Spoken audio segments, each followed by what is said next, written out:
All down through the ages, certain people have been said to possess certain strange, magical, mysterious powers.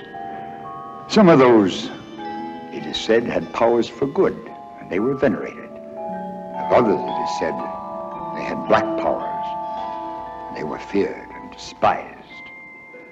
Some of those who were thought to have these black powers were called witches and warlocks. They summoned demons, make all sorts of magical potions, even call down curses upon people and specific objects. Even whole towns began to feel and fear the effects of curses. People began to be terrified by witches, even potential witches. They were afraid of any curse from any source. Eventually, fear turned to violence. People became more afraid of curses than the physical person of the witch or the warlock. If someone died strangely, he was said to have died of a curse. Crop failures, plagues, everything that went wrong, a curse was blamed. People thought that if a curse was put upon a person, that curse would last till that person died. Or if a curse was put upon an object, that curse would last as long as that object was in existence, unless it were specifically revoked. People lived in abject fear. And finally, one brave man rallied his townspeople and turned on a witch. The violence spread. Everywhere, witches and suspected witches were set upon and burned. The hysterical witch hunt spread to America, where hundreds of people were burned by the fear-crazed mobs, even innocent old men and women who would never harm anyone, unable to reason with the people, met the same horrible death.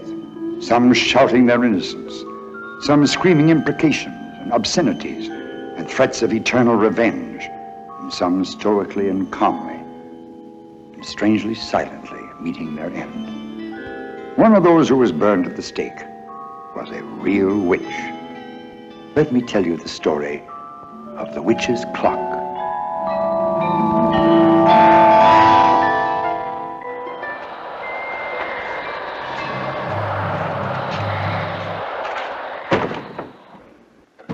This is your last chance, Mrs. Farrell.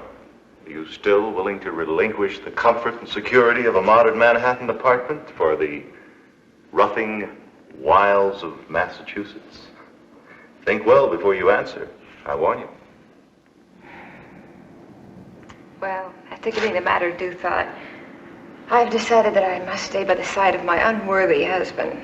Where he goes, I go. Well said, Mrs. Farrell. Your husband must be a very lucky man. And I'm a lucky girl.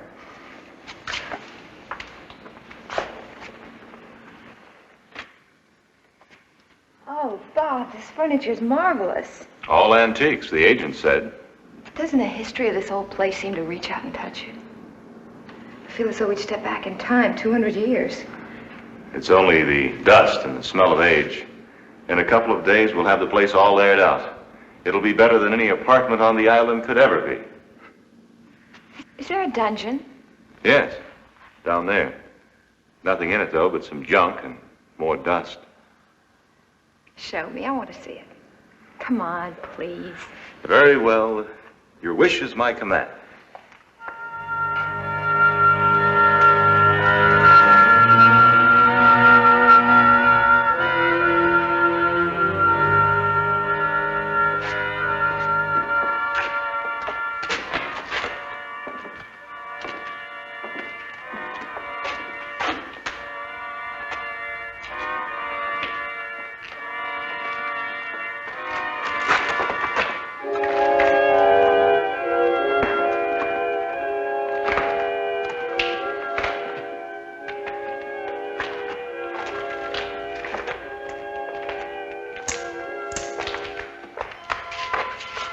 See?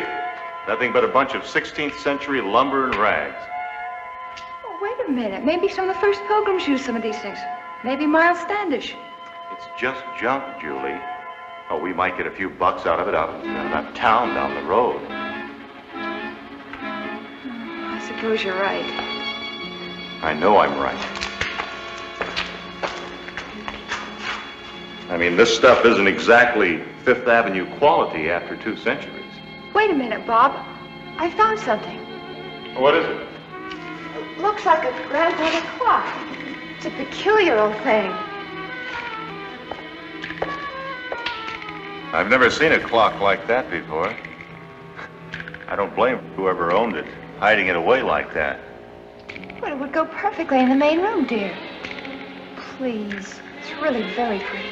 Once you get used to it. All right, Mrs. Farrell, you win again. One grandfather clock coming up.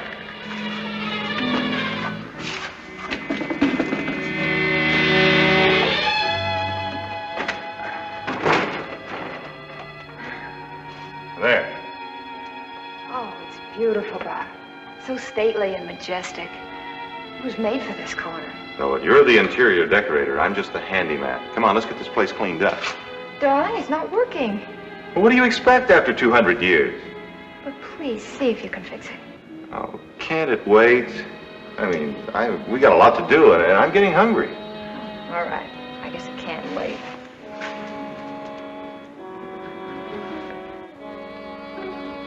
Doesn't seem to be any way to open it, Julie. I guess I'll have to break it open. No, Bob. Isn't there a key? None that I can find.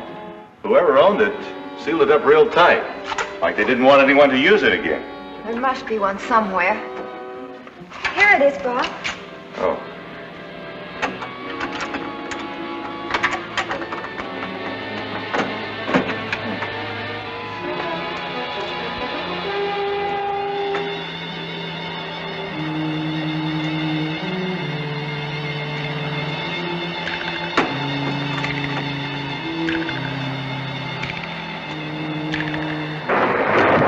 Are you satisfied?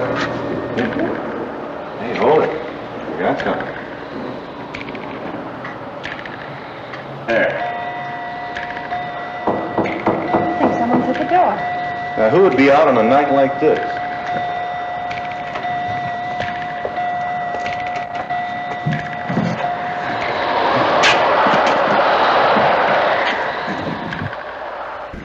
That's quite a wind. I'm sorry to disturb you. My name's Tristram Halpin. Oh, I'm Bob Farrell. This is my wife, Julie. Oh, I say, I'm sorry. I thought the Mailers lived here. I've come a long way to see them. Oh, you must have made a mistake. There hasn't been anyone living here for the last 5 years. We just bought the place and are moving in today. Oh, Is something wrong? no. I should have known the Mailers would be gone by now. Well, thanks for the momentary shelter. Well, you can't go out on a night like this, Mr. Halpin. Do you have a place to stay? No, I just arrived. I thought the Mailers would take me in. I used to know them quite well. I was going to work for them. Oh, my husband and I have plenty of room here. We'd be happy to put you up for the night. Wouldn't we, Bob? Oh, yes, certainly. And if you need work, why, we certainly can use your help in cleaning up this place. In exchange for room and board, if that's all right. Yes, thank you. Thank you very much. Do you have any baggage? No, I travel light. And I'll bet you haven't even eaten. Well, it has been a long time. I'll remedy that. You have a good wife, Mr. Farrell. Yes. And don't think she doesn't remind me of it. I haven't seen a room like this in a long time. I don't suppose this has changed in 200 years. More like 300. Oh, won't you have a seat? Yes, but it's perfect for my work, the atmosphere here. Would it be rude to ask you what your work is? No, not at all. I'm a writer, mostly mysteries and the like. I've been fairly successful lately, so Julie thought it would be a good idea for us to move into the country. You made a good choice coming to Massachusetts. I had some coffee on the stove, Mr. Halber, and I made you a sandwich. I hope that'll be all right. Yes, that's very satisfactory. I'll show you your room later, and then tomorrow we can start to work. Thank you. You're kind. You're both very kind.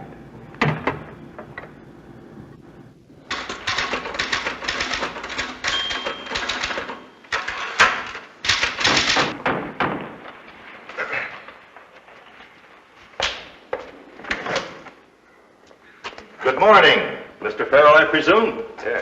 I'm Dr. Barnaby Finchley, your local physician. Good morning, Dr. Finchley. Won't you come in? Well, thank you. That's very kind of you. I was just passing by and thought I'd drop in on the new addition to our little community. Well, that's very nice of you.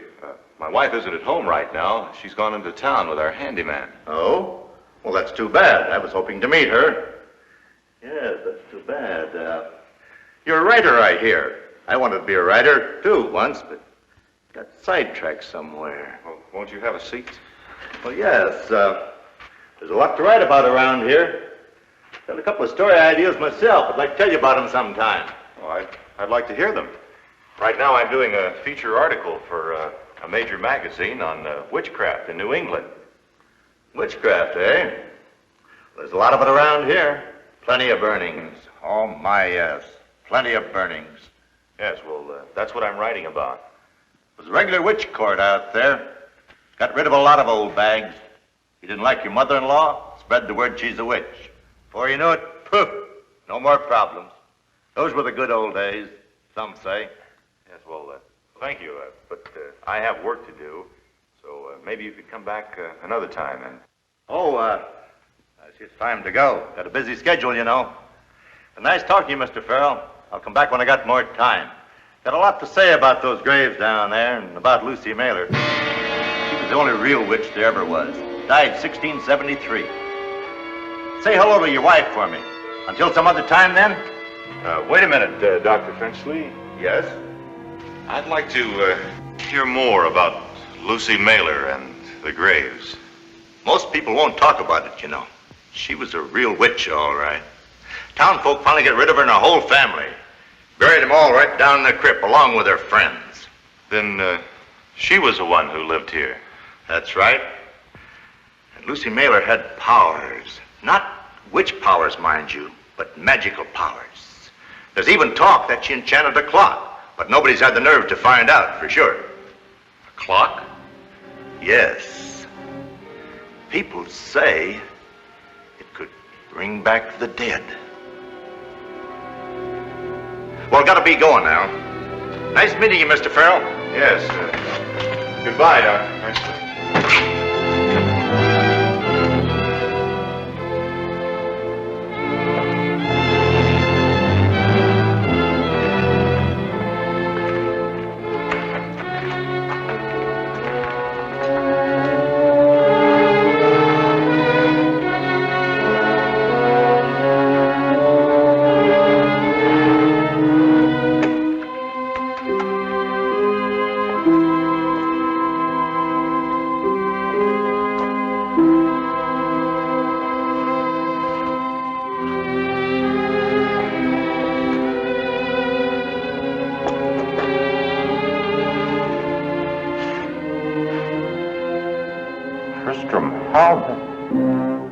Died 1673.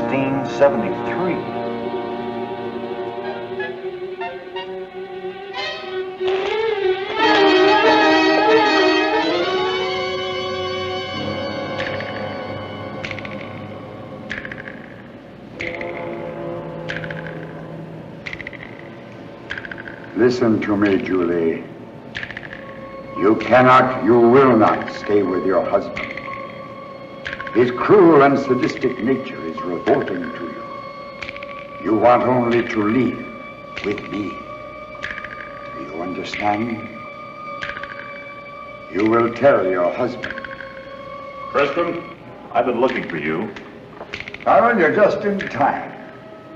Your wife has something to tell you. Well, that can wait. I have something to tell you. Something I think you'll find very interesting. Lucy Mailer truly knew the power of time. Time and life are one. Yes, I know your secret, and I know why you were sent here. But you'll not succeed. I'll see to that. No, you don't know the curse. You'll kill us all.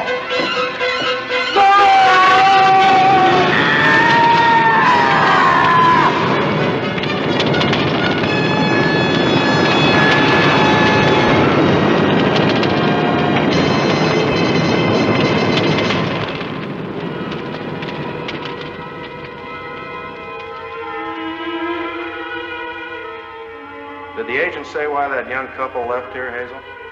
They just left, that's all. Look, we got this place at a terrific bargain, so don't borrow trouble. I was just wondering. Don't. You haven't the brain for it. You have the brain for it. Isn't that a beautiful clock? I just love clocks. There.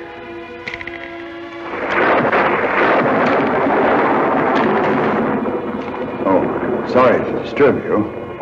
I'm afraid you didn't hear my knock. I'm looking for the Mailer family. Many stories have been written about creatures of darkness and brotherhoods of evil. These tales have been influenced by European folklore, handed down through the ages, and telling of creatures roaming in the woods at night, half man, half beast, and preying on the townspeople. The simple people of a few generations ago, if they heard of a mutilated body found near their village, would run home, gather their families to them, and securely lock their doors. Various things were used to exorcise these evil creatures, such as holy symbols, certain herbs, and a few metals. We of more modern times, with our better educations, communications, and police forces, are inclined to scoff at things we do not understand. If a mutilated body were found today, the police would quickly track down the killer by consideration of motivation, opportunity, and means. We insist that such a deed must have been done by human hand, not inhuman. All these old tales had these creatures of darkness to be a brute-minded lot, slaves to the dark powers that possessed them. However, as the average citizen became better able to protect himself and family, the number of these demonic creatures dwindled until only the most clever were able to survive. It was a case of keep your wits about you or perish. Here is a story of one such dark creature who kept up with the times. I call it King Vampire.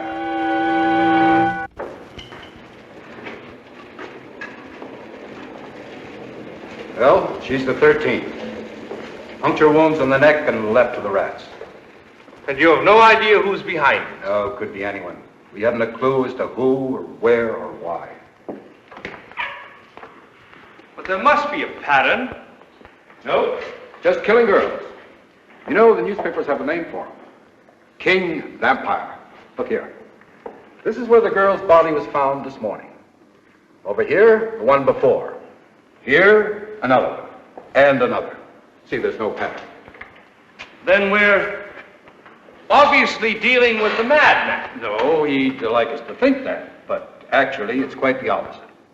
Now, even madmen commit their crimes in an obvious pattern of time and place. But this murder is worse than a madman. He's shockingly sane. With the cruelest, most cunning, criminal mind I've ever encountered.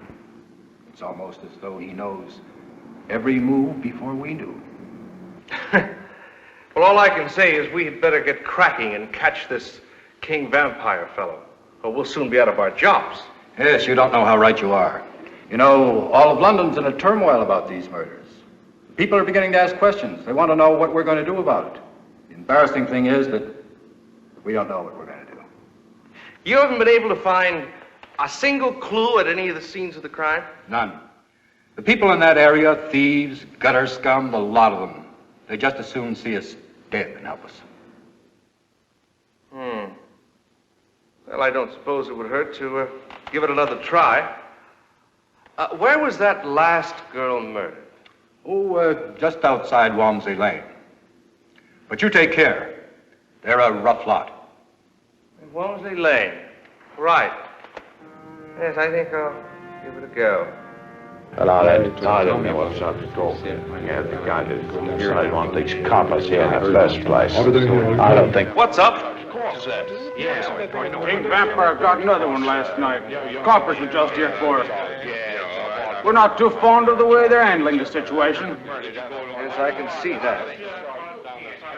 We don't like strangers around here. Who are you? My name is John Brenner, and I'm a detective. I don't believe you. Well, I've got papers to prove it, if you like. What good are papers to the likes of us? We can't read a letter. Oh, you're a trusting lot, aren't you? Not when there's a vampire about. Well, that's why I'm here. I've come to help. The law's no help to the likes of us. We don't need you. You need me more than you know. All right. Search all you like. You'll find nothing. King Vampire's clever that way. Well, thank you. Now tell me, who here has seen the face of the murderer? Who can tell me what he looks like? I said, who can tell me what he looks like? Surely one of you has caught at least a fleeting glimpse of him. Yeah, Governor, I've seen him. Well, speak up. What did you see? Well, same as everyone else. He's a slight man, all dressed in black. Like an undertaker he is, with his hat all pulled down over his face. No, oh, he's a terrible sight he is, that's for sure. Why didn't you tell this to the officer before? Well, I wouldn't be telling it now. But it was my sister he done in last night. Oh, I'm sorry. Well, thank you very much. Don't thank me.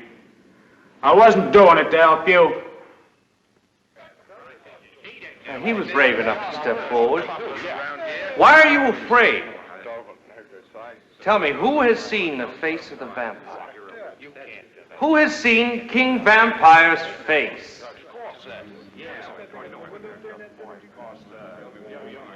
You'll learn no more here, Mr. Brenner. They've no love for the law. But all I want to do is help them. Do they enjoy living in fear of the night?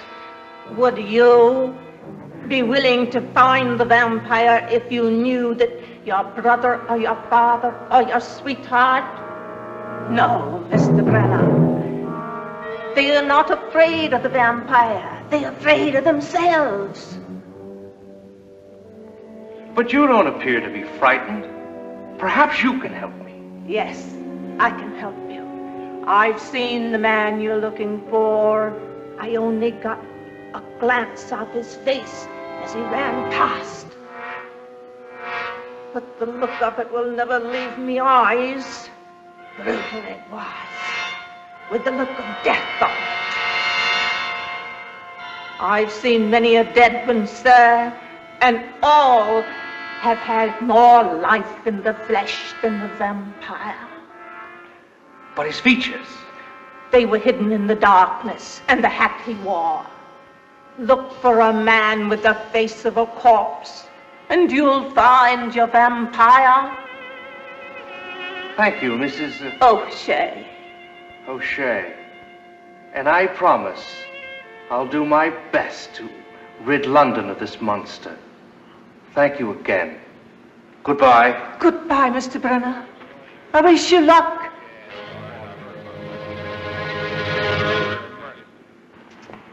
Luck is finally with us, Inspector. I have a description of the vampire. What? No, I can't believe it. Oh, just wait a moment. Miss Clark, would you please stop what you're doing there and be prepared to take dictation? Yes, sir. All right, John, what have you learned? Take this down, Miss Clark. Well, first off, I discovered the people of Walmsley Lane to be quite hostile as to what we're doing. As you said, they're becoming restless and potentially dangerous to themselves. But Upon questioning, a kindly old woman, a Mrs. O'Shea, was brave enough to step forward and describe the murder. And the description she gave was not a pleasant one, I must say. She said he appeared to be rather...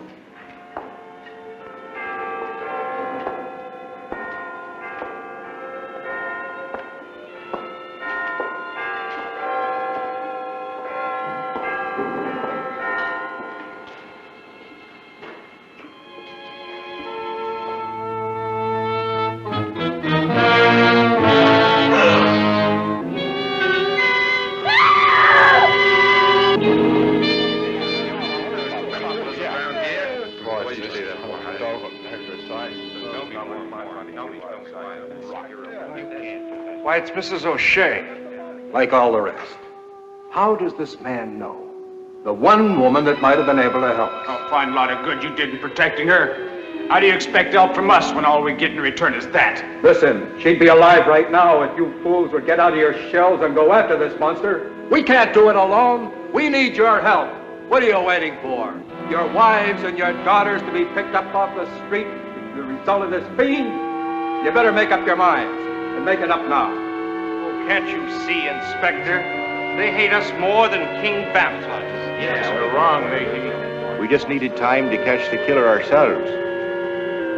What do you mean? I mean, we caught your vampire without any help from the police. You can't do it. What's going on? Who are you? It's Judgment Day, matey. What do you want with me? These people have heard very serious charges against you. Want to know where you were last night? Well, I was right here. You're a liar. You were out killing old ladies, weren't you? I want to know where you were last night. Nobody's going to hurt you, but we must have the truth. I was right here. I take a walk through the park every night. What do you think, Bremer? Well, he does fit the description that Mrs. O'Shea gave, the meager What body makes and you the think face. he's King Vampire? King Vampire? Proof enough. Now do you believe he's the murderer you're after? I know it looks bad, but I killed a dog, a mad dog. Certainly there's no crime in that. You're not only a murdering vampire, but you're a sniveling coward. You killed poor Mrs. O'Shea and all the others. You drained their blood and left them here for us to find. And now you're going to pay for your crime. Stop it! You can't take the law into your own hands.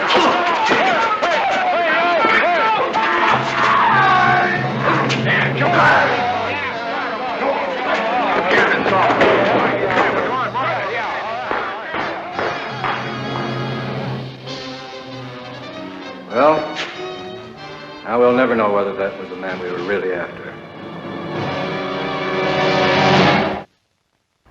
Good morning, Inspector. How are things going? Oh, not very well, I'm afraid. There have been 3 more murders since that man was beaten to death. 3 more? Yes, you remember he swore that he'd killed a dog? Well, he was telling the truth. We just took a test on his gloves. Then who is King Vampire? I only wish I knew. We've taken in every possible suspect that fits this description. Still no luck. King Vampire is as slippery as he is cunning. Say, I've just got a funny idea. I'm really not in the mood for funny ideas, John. No, but suppose King Vampire isn't a king at all. You know, you're not making sense. Well, that's where we've been wrong. Where everybody's been wrong.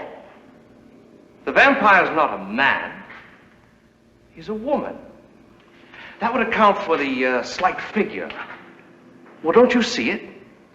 I must admit I've never given it a moment's thought. But, oh, no, it's incredible. No woman could commit such heinous crimes. Well, I suppose you're right. Just a funny idea of mine. Oh, by the way, I just dropped by to tell you that I've been reassigned to another case. I'm afraid I have to leave you. Oh, well, I'm sorry to hear that, John.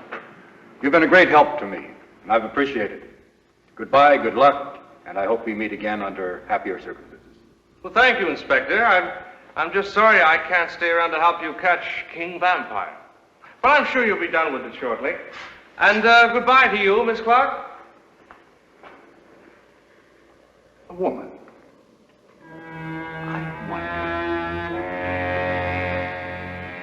No, it's too incredible.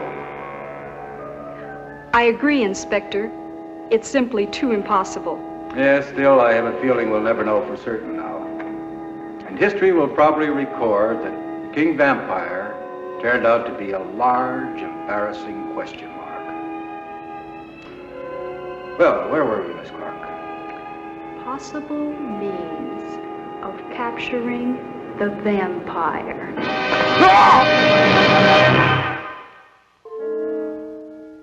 In the days when zombies, werewolves, and other monsters roamed wild, stalking their victims over the face of the earth, everyone was afraid of the unknown. They were called the undead. A dedicated scientist, who some called mad, wished to rid the earth of this evil curse. He was aware of the terrible danger, but he was willing to take the risk in order to understand the workings of these creatures. He hoped to work out a formula that would remove the curses placed upon them and permit their tormented souls to rest in peace. The people of the surrounding countryside heard weird screams and strange noises in the night. Open graves frightened them more. No one would go to such places for any reason. But the scientist was not afraid. He was submerged in his work. But he began to lose the sense of values we all have. He lost his original idea and swung around to a new one. Why not try to find the tiny spark of life that gives these long-dead creatures their energy? The brute force they could summon with it was awesome to behold. If one could isolate this spark and give it to a live human, it would give great strength, long life, and good health. The problem then was to isolate this motive power, apply it to a dead person, study it, and give the results to the world. Let me tell you the story of the monster raid.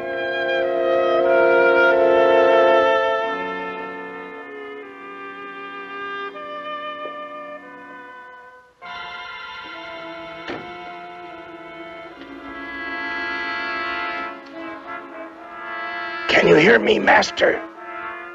It is I, Desmond. I have come for you. If you can hear me, knock 3 times.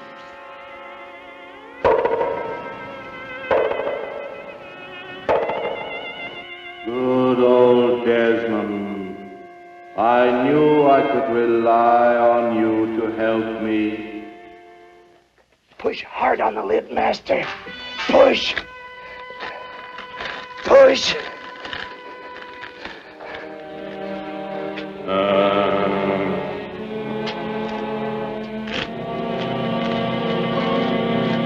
I have the coach waiting, Master.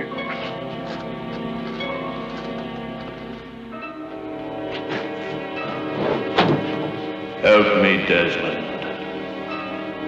It is hard to control these decaying limbs and muscles.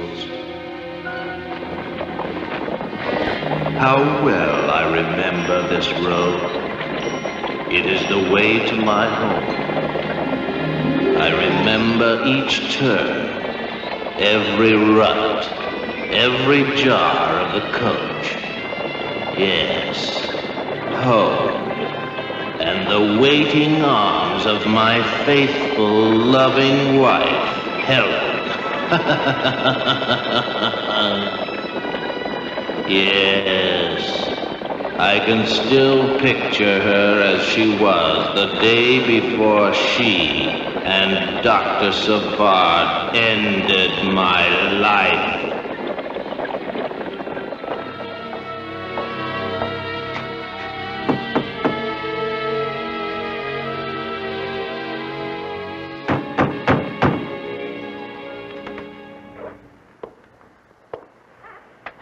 Dr. and Mrs. Spaulding are waiting for you in the laboratory. Dr. Savard.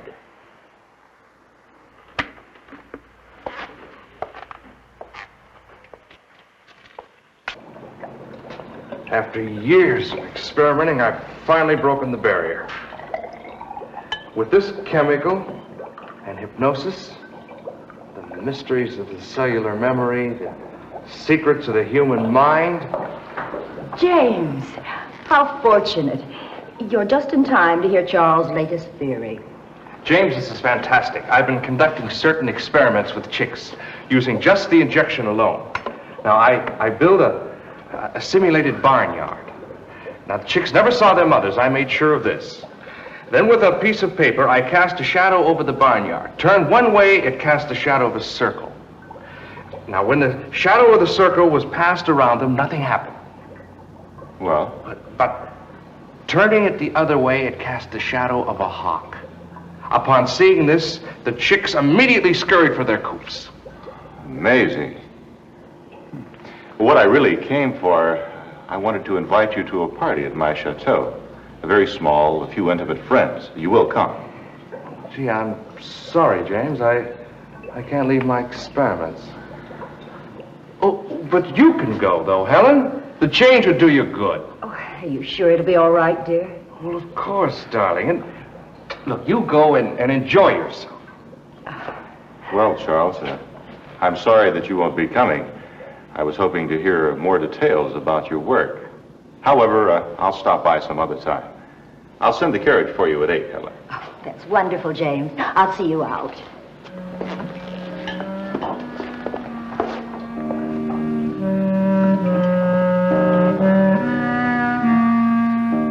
Darling. Desmond might be within earshot. He's always lurking around somewhere in the shadows. When I take you away from all this, you'll no longer have to worry about Desmond or Charles either. Charles will have his work. Desmond will have Charles. And we will have each other. Sometimes I wonder about your intentions, James. Do you really love me? What nonsense.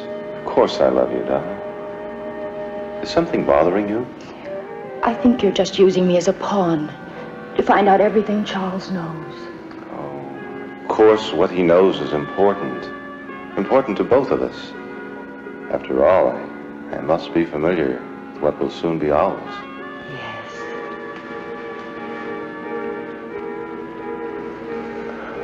I must leave you now. I'll see you later tonight.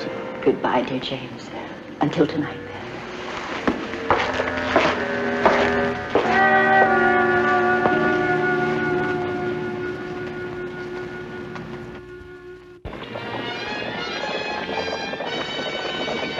Yes, dear, loving Helen. Little did I realize then that you and James planned to kill me. I remember the day quite well. Well enough for it to will me back from the grave. Faster, Desmond. Faster. My love, my faithful love, awaits my swift return.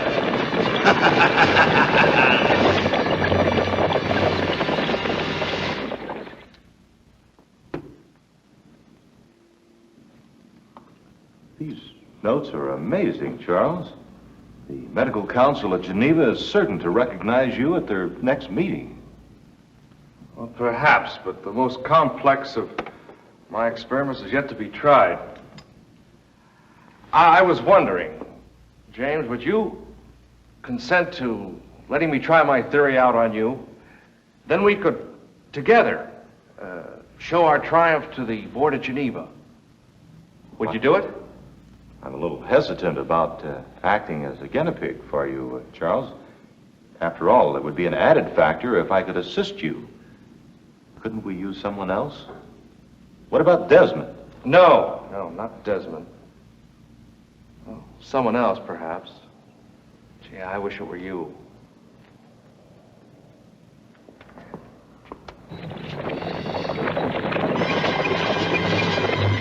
I did not realize then why James didn't wish me to use my formula on him. But I realized it soon afterward. To unlock his mind would be to unlock his secret. His and Helen's secret.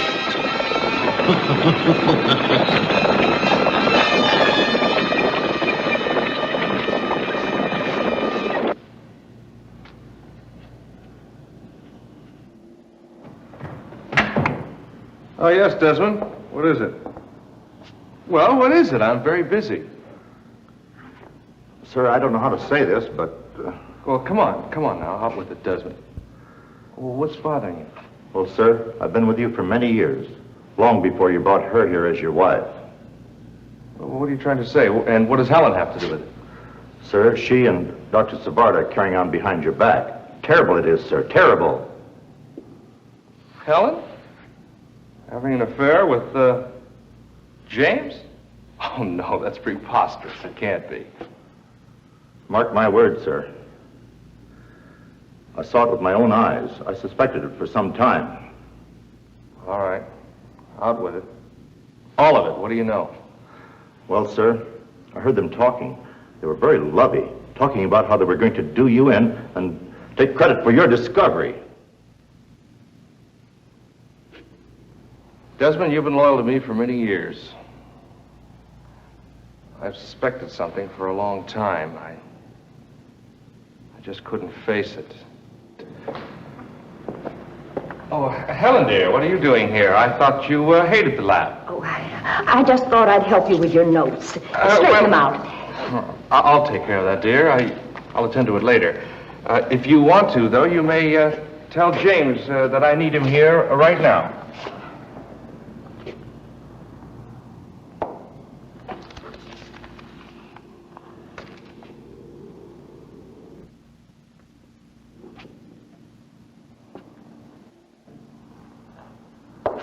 Well, are you ready to proceed, Charles? Who have you chosen for the subject for the experiment? You're going to use it on me, James. Oh.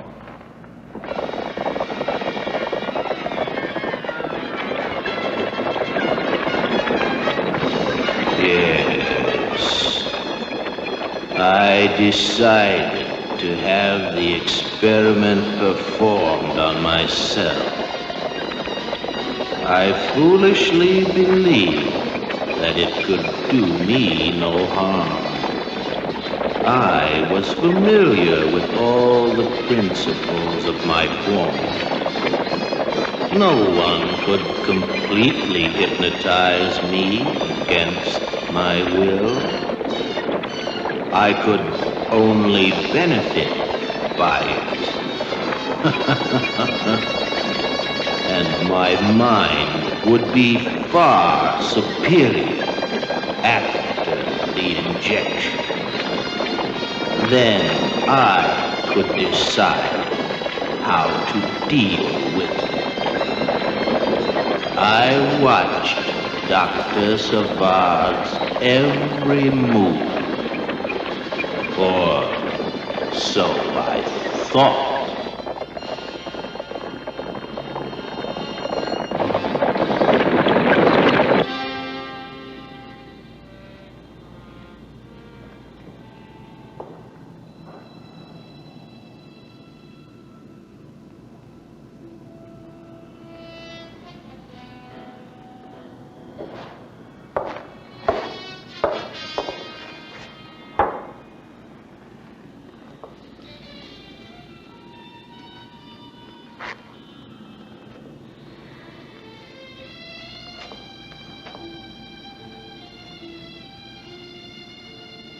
Well, Charles, this is it.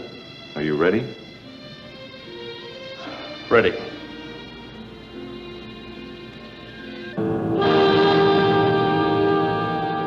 What a fool I was. He had secretly concentrated my formula to many times its normal strength.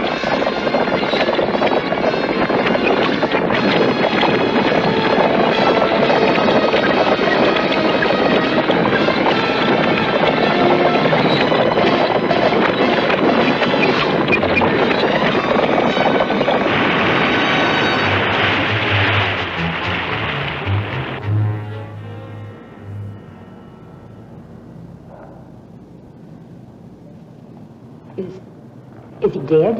He looks like it. No, not yet. But to all appearances, he is. But I thought he'd be dead when this was over. He'll be dead when we bury him. Have Desmond handle the details.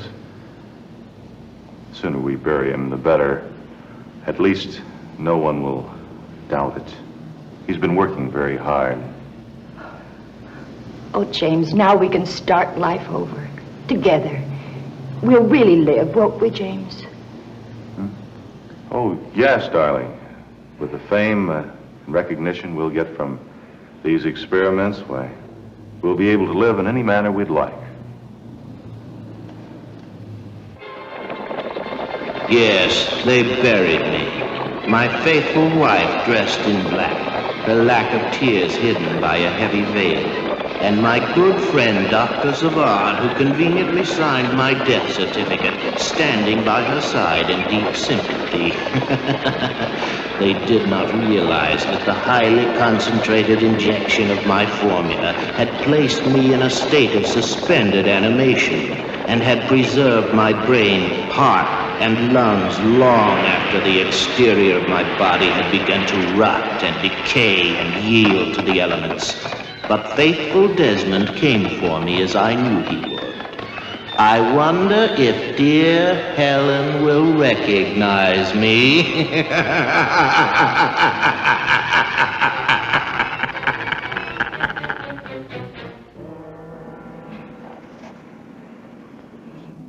James has used me, just as I told him long ago. I was so foolish to believe him. I see less of him than I did of Charles.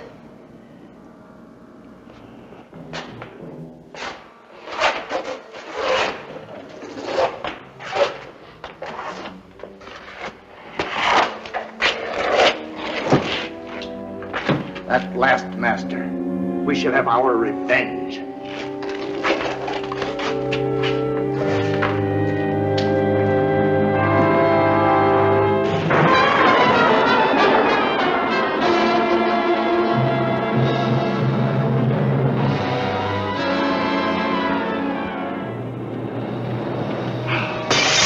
Please don't try to escape. Desmond has already set fire to all the exits. Ah! Helen, darling, it's your loving husband, Charles. We'll be together forever.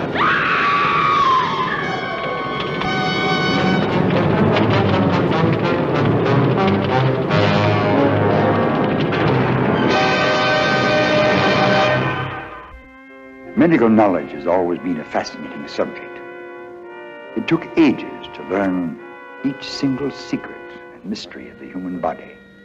Even now, there are many secrets. It will take ages more before the last one is resolved. Perhaps it never will be. Many hoped-for steps forward have turned out to be not at all what the researchers wanted. Some were disastrous, some were greatly beneficial to mankind, but these were very few. In the great majority of experiments, simply nothing was learned. But the medical men keep trying, hoping to solve the riddles. Most of the knowledge that has come down to us has been gained by thousands of hours of patient research by dedicated men and women. Some of the great discoveries have been quite by accident. The researchers weren't even looking for the results they found. Subjects to study have always been hard to come by. The fear of disturbing the human body after death is always present. Those who would learn have been forced to use whatever was available. Let us turn now to the Scotland of the mid-1800s, when grave robbery was the common source of supply for the medical schools. We shall follow the lesson of the medical students as they discover the spark of life.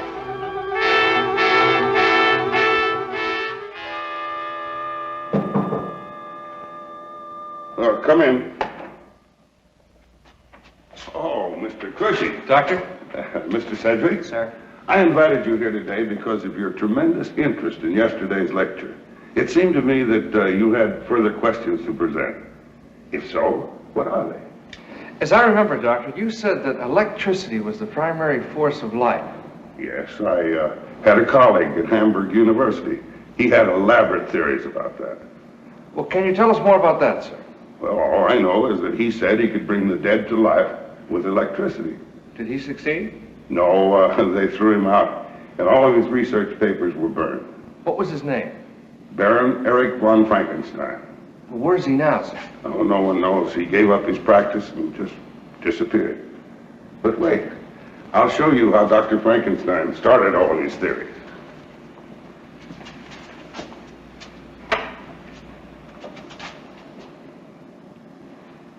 Now watch closely.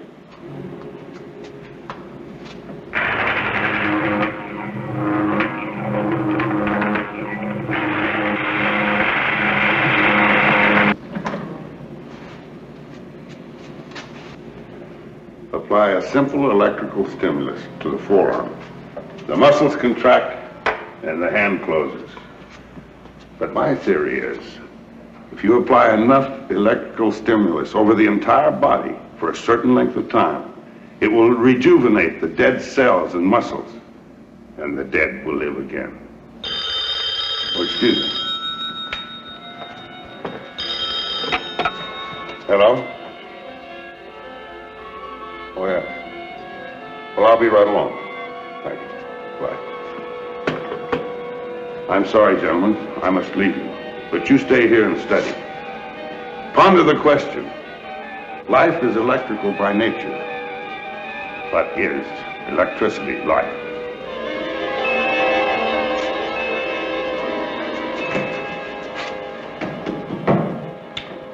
Well, that was all pretty dull. Is electricity life? Oh, really? Say, I've got an idea. What's that, Cushing? Well, a way to have some fun. Well, let's hear it. Shall we bring him back to life? Say, that's a brilliant idea. Why not? Won't he be surprised? I should think so. Well, sure. Why don't we give it a try? All right. But where can we work on him? Hey, how about the old lab in the back? Nobody uses it anymore. We could go there after classes, and nobody would see us. Okay? Onward.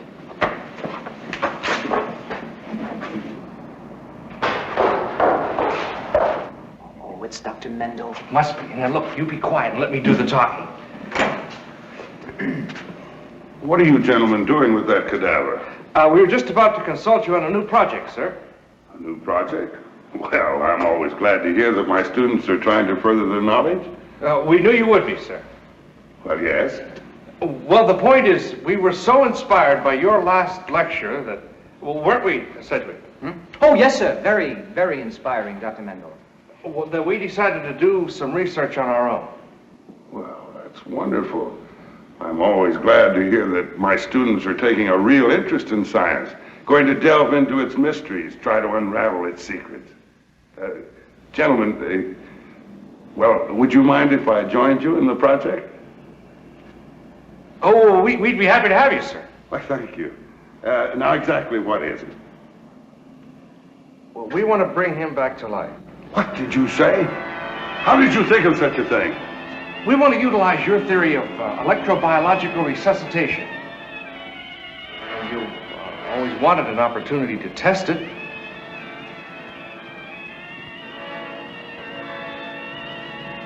A chance to prove my theory. Gentlemen, I'm proud of you. I'm so pleased that I give you my wholehearted endorsement. Well, thank you, sir. Thank you, sir. Very good. Well, don't just stand there. Let's begin right now. Don't stand in the way of research, you know.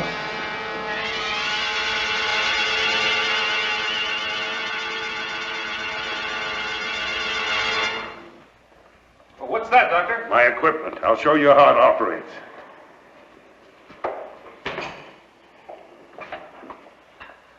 A rubber mat.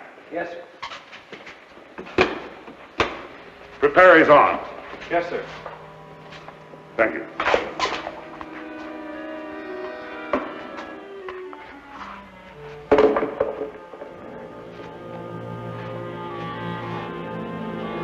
Now watch carefully.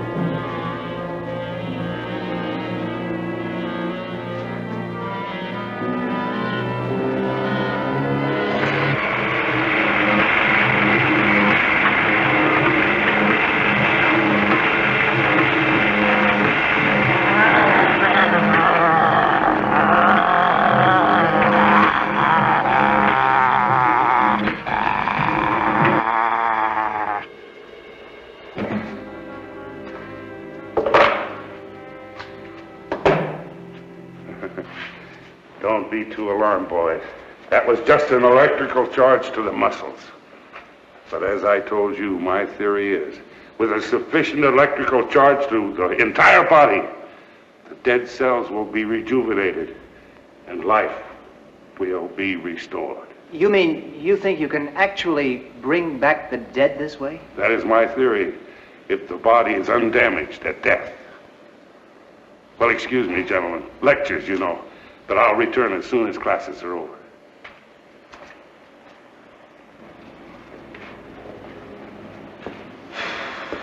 He sure gave me a hell of a scare. Yeah, me too. I wonder if this is such a good idea. Oh, don't be silly. Sure it is. He couldn't possibly come back to life. I don't know. All I know is I'm beginning to yearn for those stale classroom lectures. This isn't quite as entertaining as I thought it would be. Well, we can't back down now. We're in too deep. Yeah, and whose bright idea was it to get Dr. Mendel mixed up in this anyway? Well, I didn't have much choice, did I? Well, anyway, after old Mendel makes a fool out of himself trying to bring this body back to life, we'll all have a big laugh. Then call the whole thing off. And no one will be the wiser. Okay? Okay.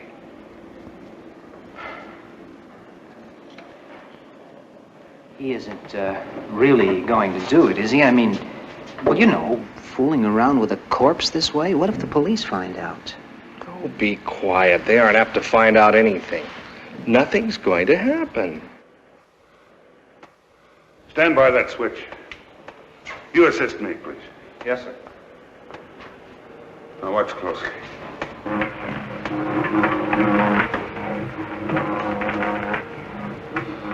Power. I need more power. Give me more amperage.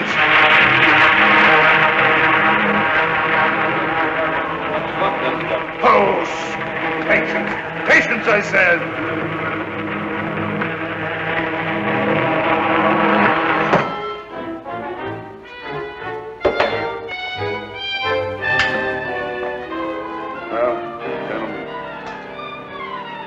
I guess it isn't going to work. I guess my theory wasn't feasible. I guess it wasn't meant by the faith for me to succeed. But I was so sure it could be done. Well, cheer up, Doctor. You tested your theory, and it just didn't work, that's all. Get a needle. Hold it.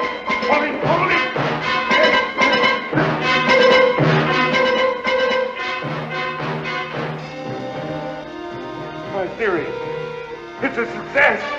I'm a genius. Do you know what? I'm a genius. You can't possibly be alive. But I am, as you can see. Thank you for returning me to the realm of the living. Tell me, what's your name? Amos Duncan, at your service, gentlemen. Amos Duncan. You were executed for murder, weren't you? That's correct. You killed 3 people with a knife. Correct again. But I was caught and executed. But now I shall have my revenge. We shall see. Now, excuse us for a moment, will you?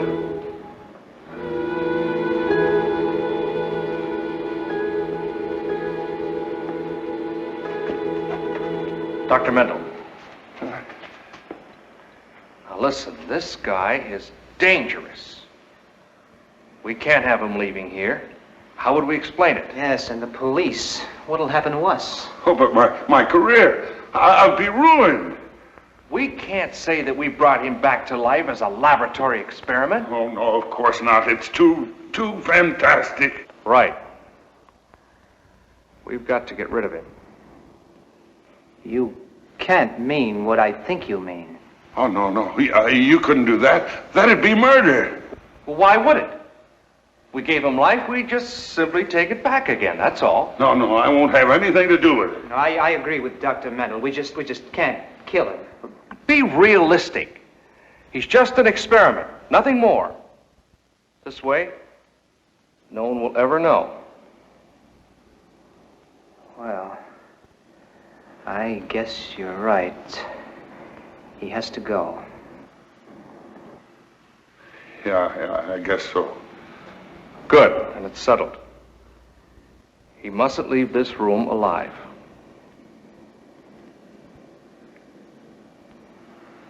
But who's going to do it?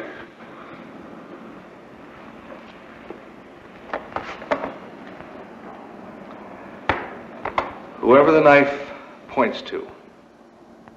Agreed? Agreed.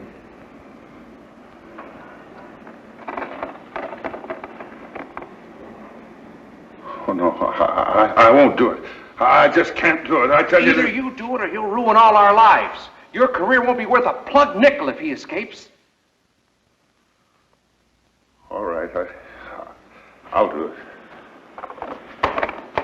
Good. Now, I know you want to be left alone. Yes. Get it over with as quickly as you can. Remember, it's all for the better. Come on, Sedge.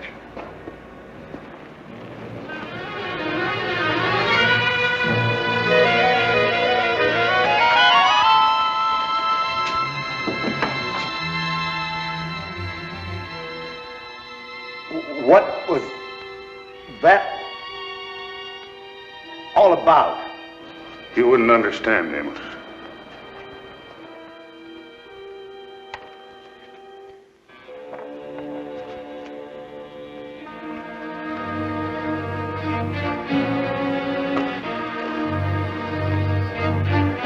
I hate to do this, Amos.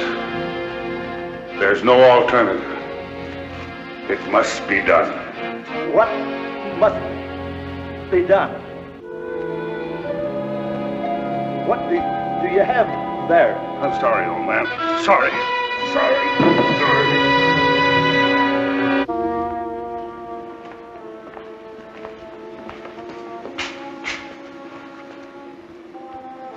Well, he's dead all right. Dead as a doornail. Looks like old Mendel came through for us. We owe him a lot. He sure got us out of a tight spot. Yes, sir. Hey, I don't mind telling you, I was pretty scared. Just knowing he isn't up and around is a big load off my mind. Well, shall we take one last look at Amos Duncan, deceased? Well, all right. God, it's Dr. Mendel. Where's Amos Duncan?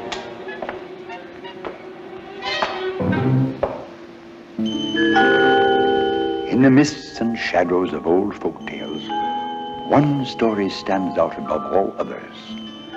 It concerns frightened people huddled about their fires, not daring to venture forth after dark, cowering in fear of the vampire, a horrible creature that feasted upon the blood of living humans. These unfortunate beings were doomed by the mark of the vampire to roam eternally and spread the evil ever wider. The only way to stop them was to track each one to his coffin lair, where he must remain during the light of day, and to drive a stake through his heart. Once freed in this manner, they were able to rest in peace. There were hundreds of such creatures roaming about, each with a new malady and a strange power, such as ghouls, werewolves, witches and warlocks, gnomes, trolls, kobolds, etc. Hundreds of them teem through these old tales. The list of such creatures is a very long one.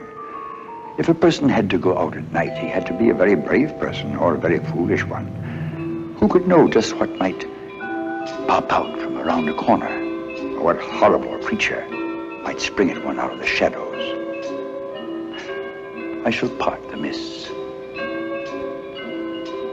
lighten the shadows, and tell you the story of Count Alucard.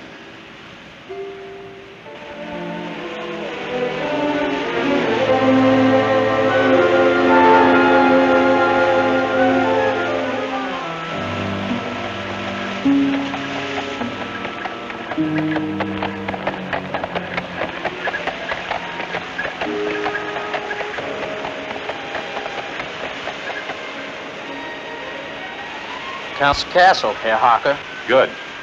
Let us make haste. I wish to arrive there before nightfall. I regret I cannot fulfill your request with such eagerness, Herr Harker. This is as far as I go. Driver, you were paid to take me to the castle, not halfway. I must insist you do so at once. With all due respect, perhaps if you understood the situation. Situation? What situation? The shroud of darkness that surrounds the Count's castle is no illusion. It is the cloak of the undead. Nonsense. No, Herr Harker, I speak the truth. The castle itself is evil, a living evil. None in my village will go near the castle. I have no time for your local superstitions. However, you seem serious. I am. You are a stranger here. If I had time, I would offer you a rational explanation that I'm sure would satisfy you. However, since you refuse to take me further, I'll proceed alone. If you must go, a word of warning. When the clock strikes midnight, one doesn't dare go out.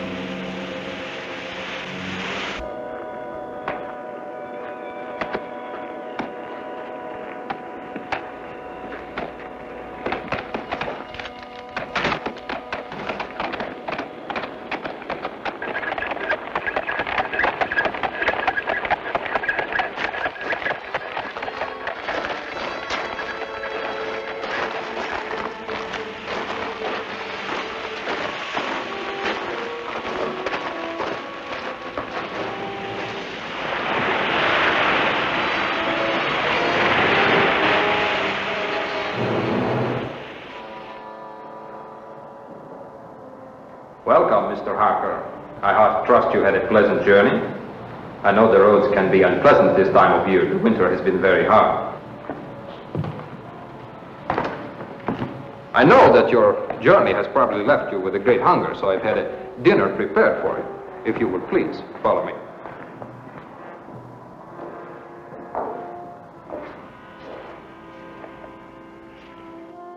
You're not dining, Count? Please, don't concern yourself. I have already dined. Well, the Carfax Abbey is excellent, Mr. Harker. 20 acres, secluded, high stone walls, and just on the outskirts of London. Exactly what I need. Good, wonderful. Perhaps we can sign the papers in the morning. Not during the day, I'm afraid. I can see you sometime in the evening. I suffer from an ancestral malady, a nervous condition.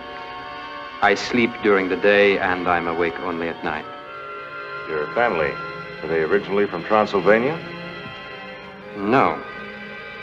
No, my family came with the conquering hordes of Attila the Hun. They built an empire lasting many centuries around here until the Turks battered at our borders. What a terrible sight. Those fierce battles, so many of my kinsmen spilling their blood into the soil. Much blood was lost to the invader. Precious blood. A debt that is not yet collected in full. You speak almost as if you were there yourself, over 300 years ago. You must forgive me, Mr. Harker. My family bloodline means a great deal to me. Listen. Think what a savage thrill it must be to be a hunting creature. It is late. Perhaps we should proceed with the papers? Of course. Count, you are now the new master of Carfax Abbey. Yes. But the hour grows late and you must be weary. Your bedroom is this way, Mr. Harker.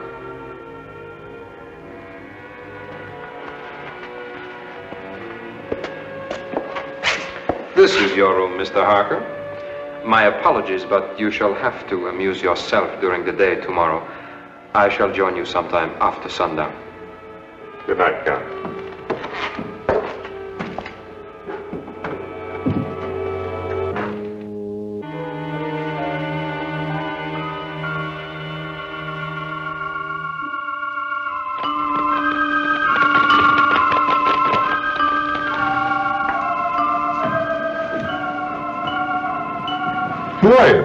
you doing here?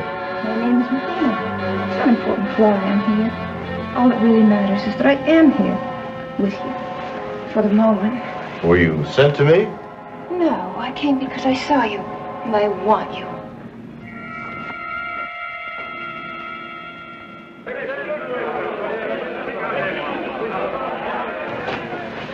I must leave here. Medina, wait. We shall meet again.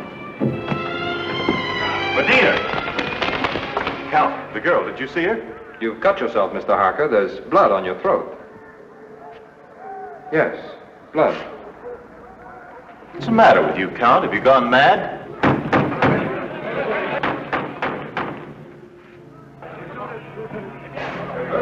What brings you here this time of night? Thank heavens you're all right, Count. A child was attacked in the village tonight. But why do you come here? I followed the attacker here. A woman dressed in white. A woman dressed in white? The undead, they say in the village. And I'm inclined to agree with them. The work of a vampire. Vampire? Yes. We must hurry. Join us and bring a torch. I'll be more than happy to.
Perhaps we should wait for the men.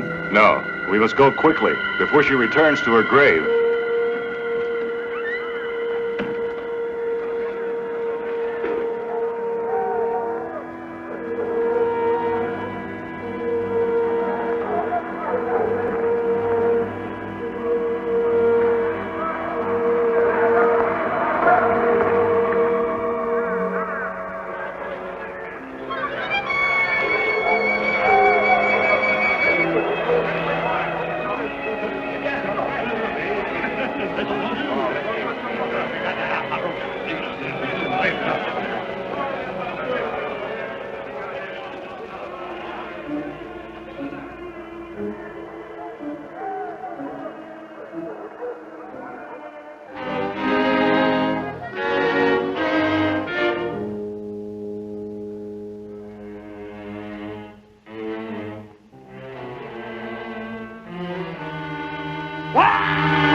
That way. It came from the direction of the crypt. Come on.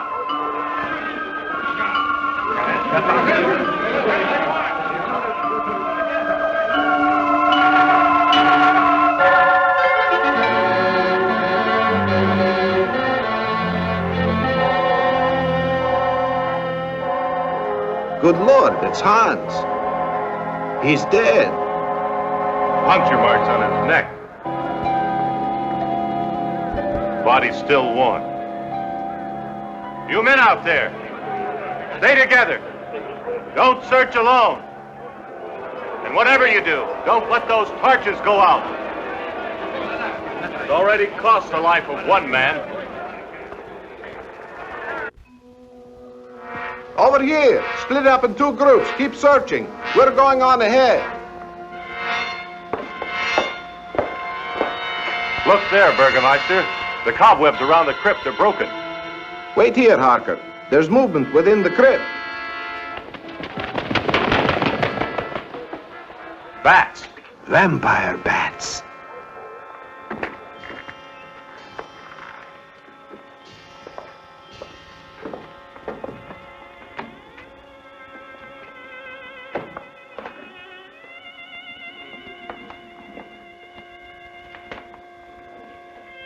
We have come prepared, but how? How?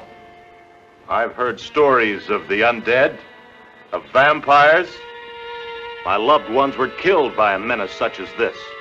This is my revenge.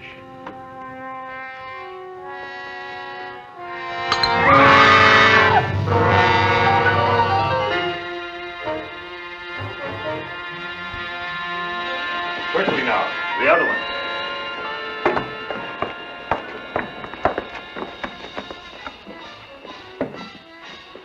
It's empty. Yes. We'll wait for her in the shadows. She must return before sunrise.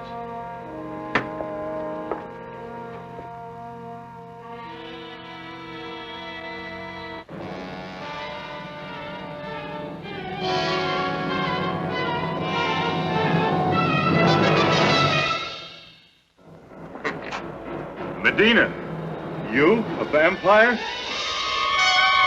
John, eternal darkness will be ours together.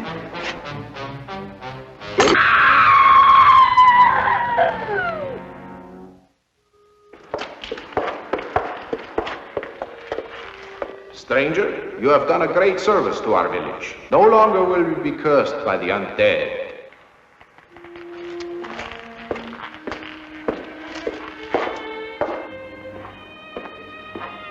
Were you of any assistance to the Burgermeister?